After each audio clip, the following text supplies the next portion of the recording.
Well, good morning, good afternoon, or good evening, as the case might be. Welcome or welcome back, again, as the case might be. My name is Dalibor Petrovic. I'm a partner at Deloitte, and over the last number of years, I've had the pleasure of hosting this series of live webcasts that we have been producing and putting on primarily for our Canadian technology leadership audiences. We established this series in order to help Canadian technology leaders connect. Um, we know that connecting with your peers is exceptionally important, especially for technologies these days.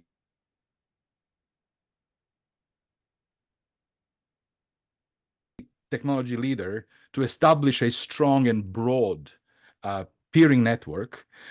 So this series is our contribution to formulating this network, establishing peer contacts, and then hearing from technology leaders from across the country who join us to share their stories, to tell us about strategic things that are working on, to share with us challenges that they're tackling, and also to reflect on the evolution of technologists, evolution of the role of a technology leader and executive.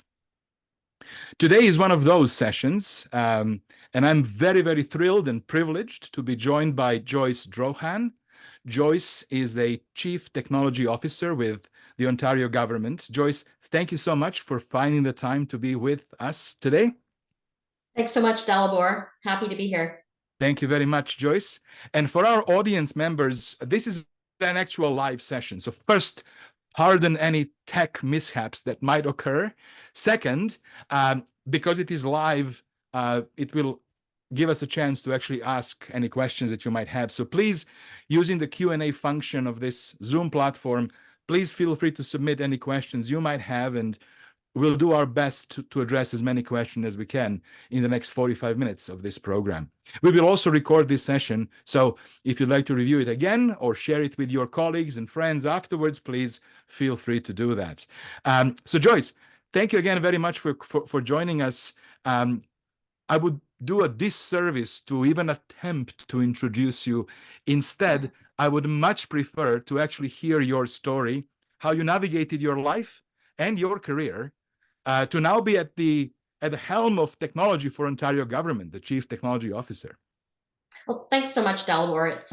It was an interesting journey in terms of my career, and I'd say that it's on purpose slash accidental. I wouldn't say that if you started at the beginning of my career to right now that the path has not been a direct one. And I ended up here with, I'd say, two guiding principles. One around, is it interesting work to do? And then the next one, would I be working with smart and interesting people? And really, that's all it took. So I'd say that, I started my career in pharmaceuticals sales, and that was primarily because I finished university, wanted to make some money, thought I was going to be doing that for a little while. Turned out that I was good at it.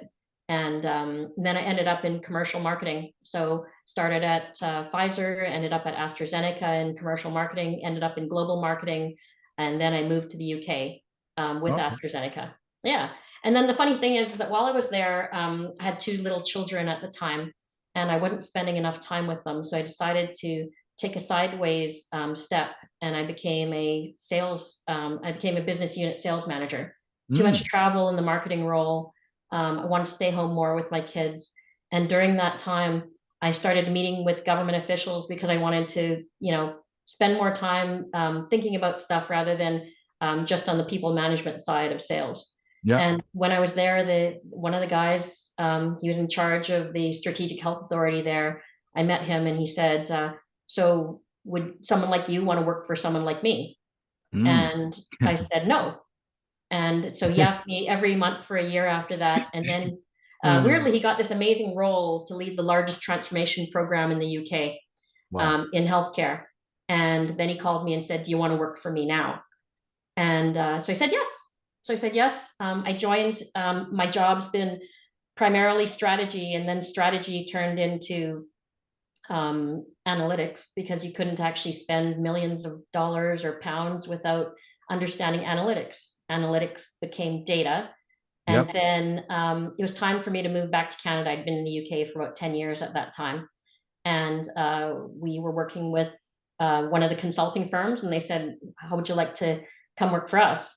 And I guess the rest of my career is kind of a why not? Like, why not? Yeah. Why not try that? I'd never considered consulting before, so I ended up doing that move to Vancouver. A chance meeting with me and my colleague with another partner at Deloitte, in Vancouver at the airport, meant another chance meeting and saying, why don't you come work for Deloitte? And so we ended up working for Deloitte. And then another chance discussion, ended up going to Sanofi, and it's a global pharmaceutical company. I ended up being the chief data officer there. The chief data officer role, which we can talk about more, is a very transitory role. I think that and the chief digital officer role are very transitory roles, because really everyone will own data and everyone will own digital. So then you become chief of everything, in which case your role isn't necessary anymore. So as we move, and I'd say that the chief data officer role got killed earlier than expected because of Gen AI. Gen AI came along and the businesses wanted to own it. It was an opportunity as we divested the AI interesting verticals over into the business. It was time to kind of stay in Canada and decide on what I was going to do in Toronto. And, true enough, people have relationships and things that you meet along the way. Michelle D'Emmanuel, who's the Secretary of Cabinet, was a client of mine when I was at PwC and when I was at Deloitte. And then this job serendipitously opened. Yes. And then I have the opportunity to deliver something with a great deal of impact. I enjoyed my time at the government in the UK. I thought we were doing really important work. And I think it's something that everyone should do at some point in their career, is have public service as part of their remit. So yeah, so here I end up. I've been here for 7 months now, and enjoying the role. What a fantastic career path. And I love how you said it's on purpose plus incidental. Mm. And what I extract is that you were actually you were absolutely open to new opportunities, including moving into different countries. And I've had a pleasure now to interview 50 of top Canadian leaders, and that seems to be a very common theme.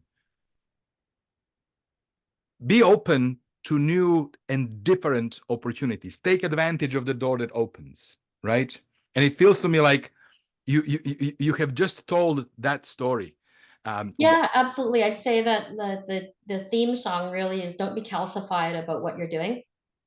Be open. I think I started my career quite calcified. When I graduated university, I was like, okay, you do this role for a year and a half, you do this role for 2 years, and then you manage the career pathway.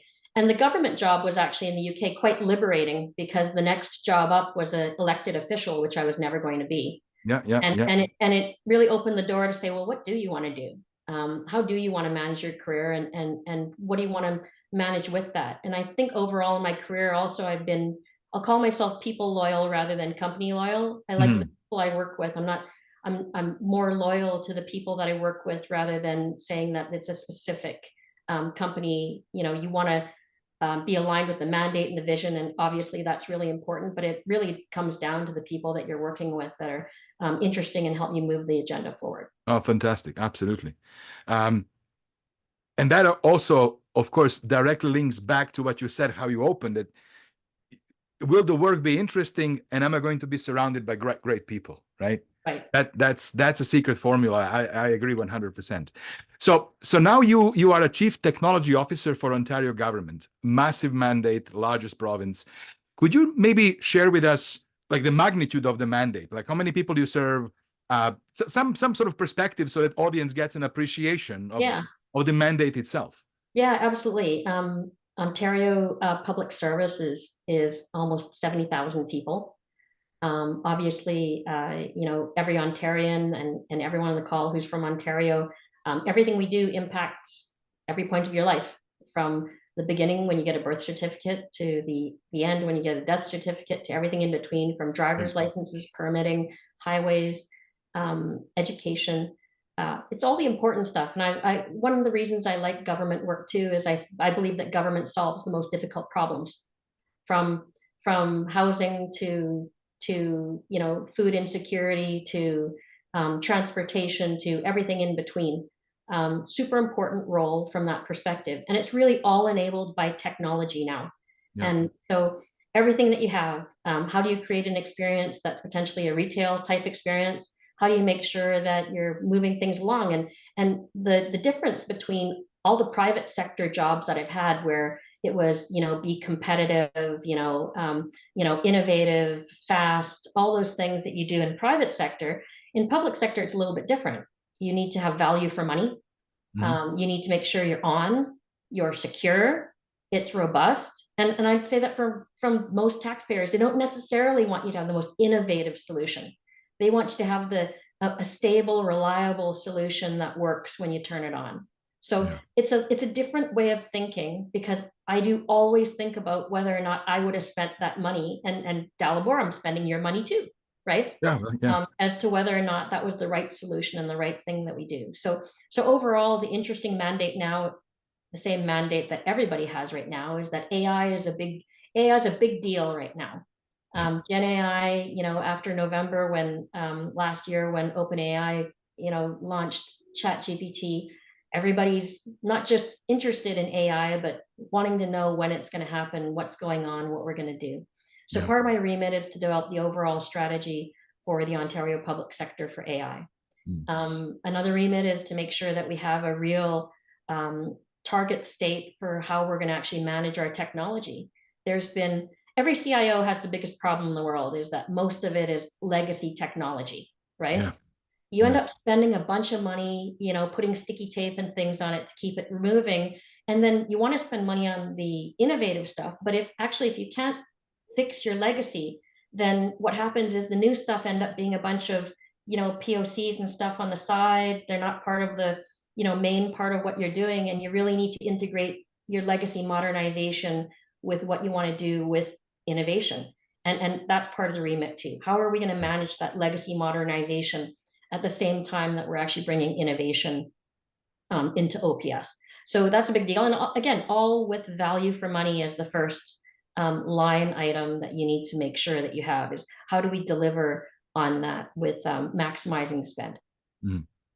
So you mentioned a couple of really interesting, exciting elements of your mandate, developing the overall AI strategy for the government of Ontario, right? And then developing these roadmaps and that need to address core modernization and integrate innovation.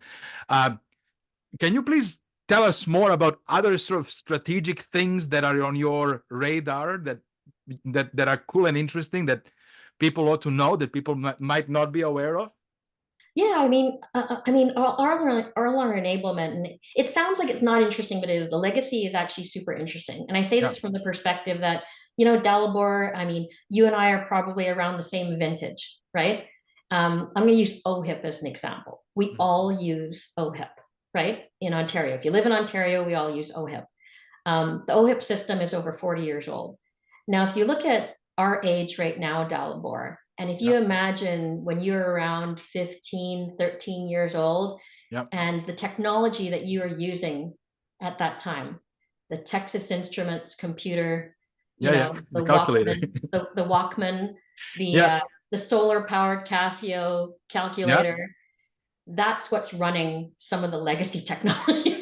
That's the vintage of technology for some of this legacy stuff that needs to get fixed. And the reason why I think it's very interesting is because when you look at the capabilities and things that a government needs to deliver, it hasn't changed that much over time, right? And what I mean is it's the problems that it needs to solve are actually the same with maybe a slightly different flavor over time. But it's the enablement with technology that you need, it gets replaced, right? Like that stuff gets replaced. And so if that stuff, the core things that government do are being managed by legacy technology, the fun things that you want to do around AI and all the other things get relegated to the sideline because this other stuff is being delivered by this legacy technology. That's why it's interesting, because you need to move that in and say, how do we actually plan? How do we spend the time to make sure that we get the legacy out and the other things in a way that we're actually planning for it? Because when you don't plan for things, you get a lift and shift. And the example I always use is if you had a Nokia brick, the lift and shift is the Motorola Razr, right? Yeah. It's a smaller version, does the same thing, but the reimagined service now is a smartphone. And so if we have time to reimagine from the Walkman and the Texas Instruments computer from 40 years ago, what is the now reimagined service of how we actually look at things? That's the cool stuff that I think that will impact people on an everyday basis, is how do we provide that experience to make people really enjoy using the service, but really think it's kind of more frictionless and hassle-free. Yeah, yeah, yeah. Yeah, and actually, I think that we all intuit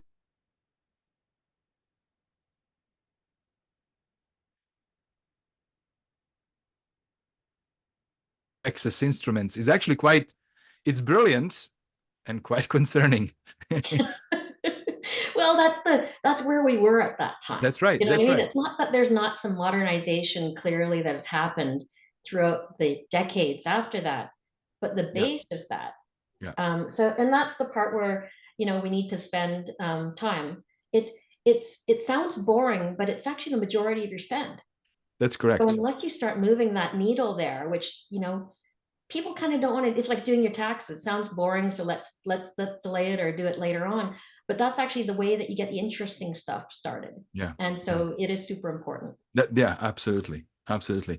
And so maybe, so now this is obviously a daunting hill that needs to be climbed. The legacy modernization. You mentioned OHIP, and I'm gonna guess there are multiple different versions of that story cascaded across the Mhm. government. What would you consider to be like your biggest challenges as you embark on this path? Yeah, I think that my challenges, the challenge in government aren't that different from a challenge in public sector. There's a race for talent. Yep. So that's a obvious one that all of us have, is that how will we get the right talent delivering on the things that you want them to get, and how will you compete? So how will Yep. you be able to do that in a way that you get the right people at the right time? The other one is obviously time. How quickly can you deliver on something? I mean, we all know how long it takes to get a platform up and running. How long, you know, what's the timeline where people get bored of you and say, "Oh, it's so boring. How fast can you get that running?" So, and the other one is obviously money. How do you make sure that you have the resources and you're spending the money in the right place so that you can get things up and running? So it's a consistent challenges that you have with others. And then obviously the challenge in every organization is the gravity of the organization. The gravity of the organization in terms of, cultural shift that needs to happen. There's a cultural shift that needs to happen from, most organizations, and that's how you get legacy tech debt, is everyone got to pick anything that they wanted to pick, 10 years ago, 5 years ago, 20 years ago. And that caused everyone to buy different platforms that don't talk to each other.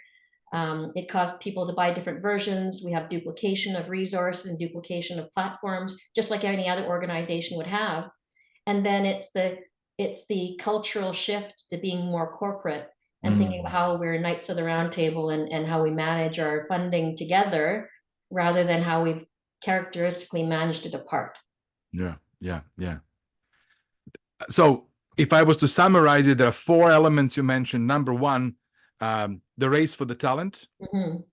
Number two, time or the expectation of how quickly things can actually move.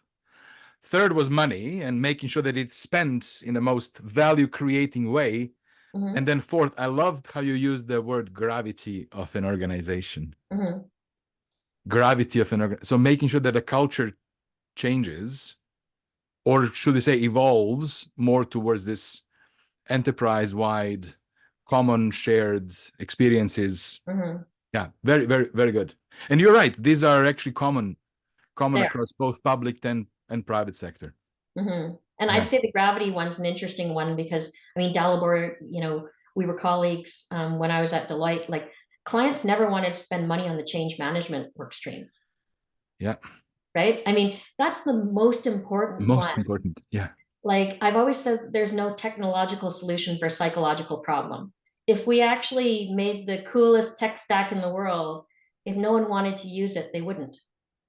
And so, that change management to cut over to whatever's new is super important. And it is funny, in consulting, no client ever wanted to spend money on the change management part. It was always like, can you do all this other stuff? And maybe you could throw in some change management, then that would be great. But it was never really a deliverable Yeah. that anybody really measured. Like, Yeah. how much was the uptake? How many monthly annual use, like monthly, regular users do you have on something? Did they actually use it? Do you come back and check? Like, that's not often done. And Yeah. so that becomes sometimes one of the most important things that is overlooked in this day and age. This is you're absolutely correct. What you really said,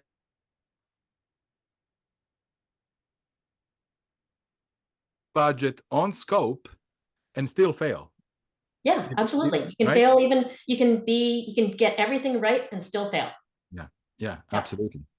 We've actually done a very recent research that was published around digital transformation and how to get value. Deloitte has done a research. We've surveyed 4,000 organizations, publicly traded organizations, so we can track their share price, share value, Yep. and then connected it to their digital transformation work. Mm-hmm. And what we found is that organizations who are able to articulate a digital strategy, make technology investments aligned to it, and Right. manage change, they will have about a 5% uplift in their share price due to the digital transformation efforts. But here's an interesting thing. If you have a strategy and investment in technology, but fail on management of change, there's actual 8% degradation, Yep. erosion of share price value, Mm-hmm. Mm-hmm. which is mathematically evidence confirming what we just talked about, and what has emerged as an agreement, I think, among all, that technology will work today. It's management of change That's right. that you That's need to right. actually focus on most. That's right. It's even proof of concepts. Like, why do we need to prove some things work? They Yeah. they work. AI works. We don't necessarily need to prove that it works. It's it's almost like people do proof of concepts as part of a change management process rather than actually for the reason that you would do a POC.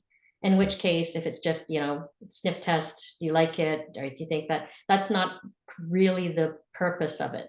Yeah. So it is very interesting, and the cultural shift is not to be not to be overlooked Yeah. during this time. Yeah, absolutely. Yeah. Absolutely. So thanks for sharing that, Joyce. Very, very interesting. I would love to get some of your thoughts. You mentioned CDO role, Chief Digital Officer role, Chief Data Officer role as transitory roles. I Hmm. would love to get your thinking around that more, and Hmm. also then to reflect on how have you observed the evolution of the top technology leader in organization, like the role, expectations, and so forth.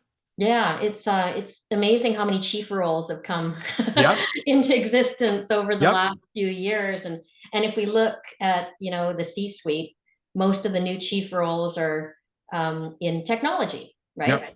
Yep. CTO role, chief digital officer role, chief data officer role, and chief AI officer role.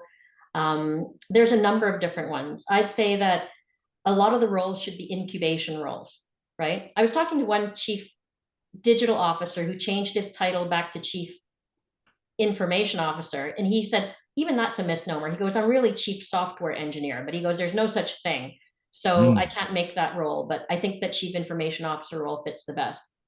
And the reason is that because the roles were considered transitory, but incubation roles in private sector. So they're incubation roles. So when you didn't have an understanding of data, you needed a data cheerleader to help, move things along. And also you needed kind of chief digital officer cheerleader to help things be digital. But let's be honest, like most things have a digital component now, right? Most things have an application, web app, phone app. Um, Everything's starting to come through, whether or not they look pretty or not, and they're done exactly the right way. There is a digital component to many, many things now. Yeah. Data is, clearly most organizations have kind of caught on to the idea that data is important. And Yep. so then now the chief data officer role, which was basically incubating AI as well, has now moved more toward, I'll call it a data governance, kind of data quality, policy and standards type role. and then the AI component is starting to get, distributed into the business realms, where it actually should be. But it required the incubation. So it depends on the maturity of the organization as to where that incubation goes.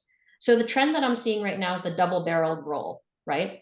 The chief data and digital role, the chief digital and information role, the chief digital and technology officer role becomes more of a double-barreled role. And so many organizations are now kind of moving toward the double-barreled role that looks at multiple areas. It does also speak to the idea that the organization really doesn't understand technology and data all that much. Because the way that C-suite professionals are, normally you have people who are good. You need to be an HR manager. You need to be a good financial manager to manage your P&L. You need to be a good strategist. The thing that not mandatory, which should be mandatory, is having a certain amount of technical literacy, which many C-suites don't have for their executives. So everyone, not just the person that's in charge of technology, because it's going to be one of your biggest line items that you have, that the company is going to spend a lot of money on technology at some point in time, if not every single day. And so understanding that and having some level of literacy across the organization is important. There needs to be a minimum standard that we all have around what we want. Even in Ontario, I mean, I think that's something that we should adopt, is a certain, support the population, a certain level of literacy of technology and AI, both to demystify it, but then also to help people understand what the risks and consequences of using it are as well. Yeah.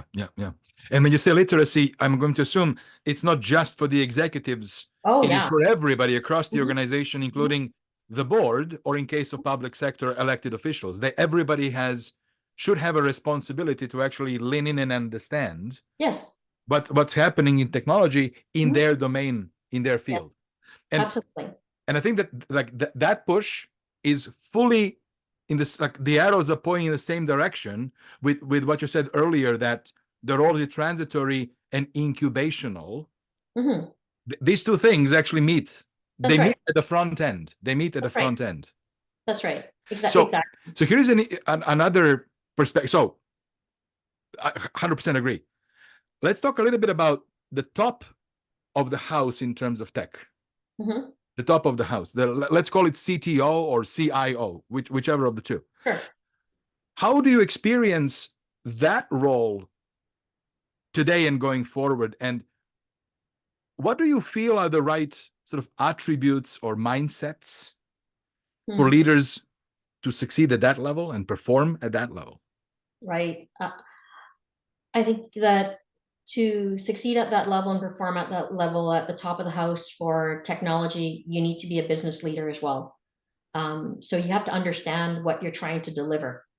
Otherwise, you're an important part of that enablement. It's the technical enablement, the same way that the CFO understands things, because they have to do the financial and budgetary, enablement of that product or program or whatever we're working on. So, there's a lot. I'd say that right now the job is educator, technology cheerleader, right? Technology leader to support, managing and developing those strategies and programs. And I would say as kind of a poster child for how, you want to work with technology in the future. So helping to demystify technology. I spend a lot of time, people who know me know I like making a lot of analogies. I make analogies about like everything to help people understand, where we want to get to. So I spend time on that because I think it helps demystify technology, because when people start talking about, blob storage or semantic layers, and then, business leaders start to just roll their eyes and go, why don't you guys just manage it? To use the most simple terms to support the understanding of what's going on, I think is the best way to go. So I spend a lot of time with analogies and saying that, this is what it's like. This is what it's like. It's like a building, or it's like a shared service. It's like the bottom of a high-rise apartment. Like a platform is like a high-rise building, and each platform, each floor has security and access attached to it, and has different contents that's inside of it. And so, helping describe that helps people have an understanding, and it makes it more accessible. And I think that's part of the role too. So the top of the house has a role to play, and that's why I said educator, cheerleader, technology leader, but also human resources manager. How do you get the right resources? Because I'd say that every company I've been at, I've had you always have a problem with incubating technical resources in a world where the business resources are aligned but not aligned, and then they try to force fit the technology role into that other role. So every company I've had people go, so is that like a senior manager for marketing, or is that like, and so they try to force fit the role, and it's different competition, but it's also one of the things, and when I was at Deloitte, one of the feedback I got one time from my team is I let people be who they are. And technology people are a little different than other people. And Dalibor and anyone who's on the call knows that, sometimes they're people, and sometimes they're not people. Sometimes they like their computer, right? And it's about being able to manage that capability and understand how to work with that. Like one of the people I hired at Sanofi, he was head of my R&D AI stream, and he was the chaired professor at Carnegie Mellon. He helped write the back of MATLAB during his postdoc. Like brilliant man. When he talked to me though, it was funny because he'd say stuff like, oh Joyce, I don't know if you're going to understand what I have to say, but and then he'd describe it, and he's probably right. He's probably right, but it's the tolerance to hear all the stuff and then go, yeah, you know what, maybe 90% of it I really won't understand. But it's the way that they describe it. You have to be willing to hear it differently than a normal, everyday run-of-the-mill communications manager or a sales manager or a commercial, director. It's a different type of conversation. And, Dalibor, you're smiling because you know that. Like there's a different language and there's a different career path. Like 100%. One of the first things he said to me too, here's a guy, chaired professor. He looks at me and he goes, I never want your job, right? He goes, I never want your job. He goes, sounds really boring. Sounds like you have to talk to people all the time. And I just assume not do it. And so it's really understanding and nurturing the technical talent to be as good as they are where they are and have the career growth with it without thinking that you're going to turn them into a sales director. Right? This is fantastic. You're 100% right. We actually have a term for this. We call it DevX, as in developers experience, as in what organizations need to do once you find the right talent and you bring them on board.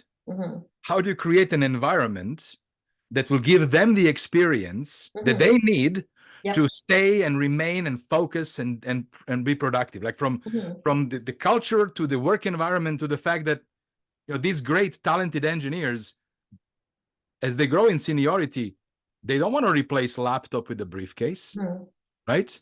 They maybe want different type of challenge, right? But so I really love that you mentioned that. So what I'm hearing is the top job in tech today has to be the educator, the evangelist, the cheerleader for tech, has to be the translator of tech terminology to business, but also has to understand the tech terminology amongst tech people.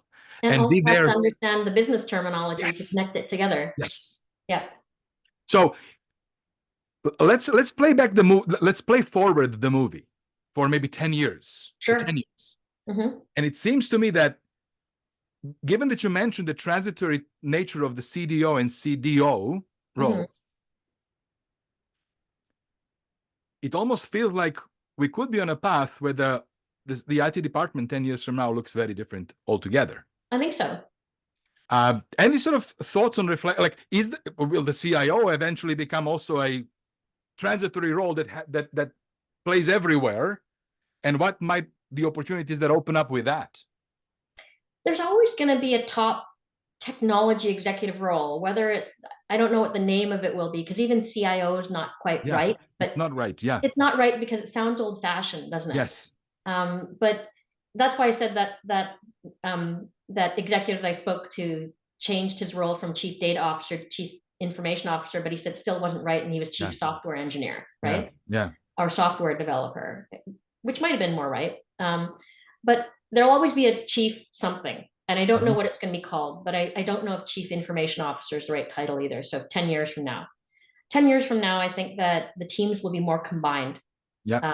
They'll be more combined. There'll be product teams or, matrix teams that are delivering a product together, and that the technology person is now embedded into that team with a literate business side as well. Yeah. And people will hopefully, where I find right now, people don't always stay in their lane, right? And what I mean by that is if we all do the same thing, then what's the point of all of us, right? So if someone is a major and someone's a minor, if I'm like the technology person, my minor is on the business side, or if I'm on the business side and I'm technically literate, that's great. But we shouldn't try to do each other's jobs. Yeah. That's always very difficult. I've noticed in the last few companies is that a little bit of information unfortunately goes a long way. And so I think that'll be more embedded. And I think that the product management aspect, which isn't well embedded in organizations right now for technology, will become more embedded over time. And technology and products will be more harmonized like they are in tech companies, Yeah. than they are now, because that's going to be one of the primary delivery mechanisms as Gen Z and Gen Alpha come through. It's going to be a major channel that's always going to be used. I will say that in person will never go away. As much as we tried hard to do that during COVID, we'll notice that we want to talk to each other. And when we're frustrated about something, guess what? Every one of us looks for that 1-800 number, right? Like we all want to talk to somebody when things aren't working out the way that we want them to be working out. So that's always going to be there. And I think that no matter what, the movement forward will be toward that more matrixed team of something. Yeah. And I think it'll be technical product based with whatever business value is being delivered. And embedded throughout.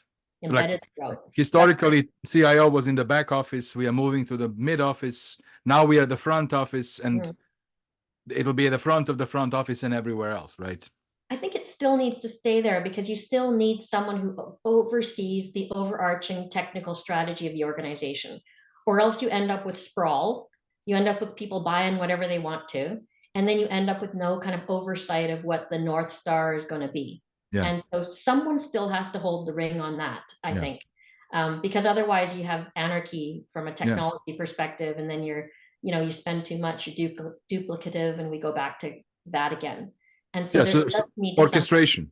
There has to be someone that orchestrates that leads that. I don't think that goes away. Yeah. But you need to work within the confines of that. Otherwise, you end up with 6,000 applications, 25,000 platforms, and nobody knows how to manage any of them. So you end up hiring a team for every one of them. Yeah. And then that's just a waste of taxpayer dollars. Of course, right? of course, Yeah. of course. Joyce, I also wanted to ask you, because you have a unique perspective. You've been in public service in different countries, and then in private service, both consulting and industry. So you've been everywhere in all versions of possibilities. Now sitting at your role as you are now, it's in Chief Technology Officer for Ontario. Any reflections on how could our tech industry, private sector, better collaborate with tech leaders in the public sector, that interface and interaction? Any comments on that? Like, what do you see works? What do you see could be better, and how? Yeah, I think that what I would want to look for from a public sector perspective, and again, knowing nobody disputes that public sector spends money in private sector. So that's okay. It's okay to charge money for things. Doctors charge money for their services too. So that's not a problem. I think the main thing is to be true partners, working toward understand what the overall goal is of the province, and then support moving toward that goal rather than working in a much more, I'll call it transactional way, or selling things differently. We're a special client, and I've said this to many of our technology partners and consulting firms, is that we're a very special partner. We are spending your money, right? So you charge us $1 million, it's your money too. Is it okay, Dalibor, that for you and everyone in your family that they paid $10 for this, right? Is that good money spent? Yeah. And so, we're a special client, and I think we need to be treated as the most special client, because everything that we do, you will be the recipient of at some stage in time, right? Whether it's good or bad, and whether or not it turned out well or not, you'll be the recipient of that. So it's really being a good partner and understanding where we're going. I had a discussion with one technology company where they were trying to sell against another technology company where we had a multi-year agreement. And I had just had to say to them, I said, why are you doing that? I said, we have a legally binding contract with this other company. We're very transparent about our procurement, and there's no point. Wait till it's over, right? Like replatforming them or doing something else makes no sense. Like, it's just a waste of everybody's time and effort. And to me, that's not a partner-like activity, because I said, you wouldn't want the other person to come in and try to break all your contracts. It's a legally binding contract. And so I would say, look and see what the long game is, where we can work together, and then help us to get there. And we're not going to get there on our own in government. We're going to need technology partners. We're going to need consulting partners. We're going to need independent contractor partners to get the services and the things that we need to do when we need them. We have as I mentioned, a large modernization project that we're working. But the pain points are, right? And don't just answer the mail is what I would say. And having again been a consulting partner before, what can you do to help? I would say that from a client perspective, when I was in consulting, I didn't make any relationships with clients when I sold the big jobs, because I think, oh, you're being paid a lot of money, you have to be on call 24/7. I always made relationships on the small jobs, right? Like when they needed some help, I didn't, I just said anything under a certain amount, don't even bother putting it out. Just ask me for help, and I'll help you. And I think that it's just a matter of understanding where we're trying to get to. And that's going to be the magic, right? And the ones that'll be the most successful partners will understand what Ontario's priorities are, what you shouldn't be selling on, right? Like, I found a number of different things over the course of the last while, and multiple selling of the same thing across the province. I'm going to find it, and I'm not going to like it when I see it, because again, as a taxpayer, I'm not happy about that, right? I'm not happy that the government might have bought it 3 different times at 3 different ministries because someone decided to sell it 3 different times, right? I did this at Sanofi. We talked about deeper relationships with partners so that they understood more what we wanted to do. And as a private sector, as a private sector executive, I appreciate that, right? Tell me what you need. I don't want to sell you something you don't need, to be honest, right? It doesn't help anybody that, you sold it, that's great, nobody used it. The worst thing to do as a consultant is when you sell something, you realize no one implemented it or no one did anything with it. It's like even though we got paid for it, it felt like kind of a waste, right? So just make sure that, I would say, from a private, we need the partnership. We're not going to make technology on our own, and we're not going to have enough people to do it. So we're always going to need the help. But I think the main thing is come in it with a partner, a true partner mindset, right? Rather than a kind of transactional, situational mindset. Organizations like Deloitte and other consulting firms, you're all over the government with different things. What other things you're doing. Help people understand, hey, I'm working here too. What do you think about that? Help people understand how they can be more connected. The goal that the secretary has, which I wholeheartedly agree, is that the Ontario government become more corporate, right? So rather than looking at each ministry as a separate function, they're departments inside of a corporation. The Ontario public sector is a corporation. How do you work with that, with Michelle being the chief executive and secretary of the, being the chief executive of that particular, and then she has her management board. And if you really look at it that way, how do you do that? How do you partner with that? How do you operate as a complex, diverse enterprise? That's right. But still an enterprise. Instead of all separately. Yeah, right? exactly. Instead of all separately, because I'd say that a lot of technology partners and consulting partners have sold to every ministry as a separate unit. And it's not going to be the way that we're going to move forward. One of my mandates and goals is really to make the technology organization, to work with everybody in much more corporate enterprise way. rather than as separate entities. That's a very, very important message. And I really appreciate your invitation for partners, vendors, partners, providers to think strategically, to play the long game, to understand the priorities of the government, and to approach it from a partnering perspective. That is, I think, a very, very important and powerful message. Joyce, we are at time. I want to thank you so much. This was wonderful. I learned a lot. I took a number of notes. I'm going to steal a couple of quotes from you, if you don't mind. I love that, but you said there is no technological solution for a psychological problem. I love that. That is excellent. For our audiences, I'm just going to very briefly remind you that next week we actually have 3 webcasts planned. On Tuesday, we're going to talk about cloud costs and FinOps as a way to address the growing costs of running cloud environments. On Wednesday, we're going to do our second deep dive in Tech Trends 2024, and we're going to be unpacking generative AI as a growth catalyst. I'll be joined by Mike Bechtel, our global futurist, chief futurist at Deloitte, for that session. And then on Thursday, I'll be joined by Andrew McLeod, the co-founder and CEO of Certain, which is one of most exciting Canadian tech companies. They are specializing in background checking, so digital trust and so forth. So please join us next week, Tuesday, Wednesday, and Thursday, if you can.